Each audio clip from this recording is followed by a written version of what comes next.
Umalingaw-ngaw ang mga putok ng mga baril sa kalagitnaan ng pagsiklab ng kaguluhan sa huling araw ng pagpaparehistro para sa barangay at sangguniang kabataan eleksyon sa bayan ng Magsaysay, Lanao del Norte noong Lunes, Mayo 18.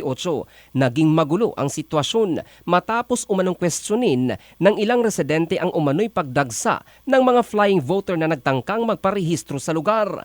Ayon sa mga residente, hinala nilang hindi tunay na naninirahan sa kanilang barangay ang ilang individual na nakapila para sa registration. Dahil dito, nagkaroon ng mainitang argumento na kalaunan ay nauwi sa pisikalan at tulakan at suntukan habang papalapit ang oras ng pagsasara ng registration.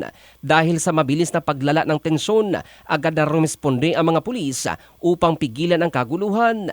Napilitan umano ang mga otoridad na magpakawala ng warning shot upang maibalik ang kaayusan at mapakalma ang mga taong sangkot sa gulo. Patuloy pang iniimbestigahan ng mga otoridad ang insidente upang matukoy ang kabuuang pangyayari at mapatunayan ang aligasyon ng iligal na pagpaparehistro ng mga hindi residente. Samantala, nagpaalala ang Commission on Elections na mahigpit na ipinagbabawal ang anumang uri ng pandaraya sa halalan at may katapat itong mabigat na parusa sa ilalim ng batas.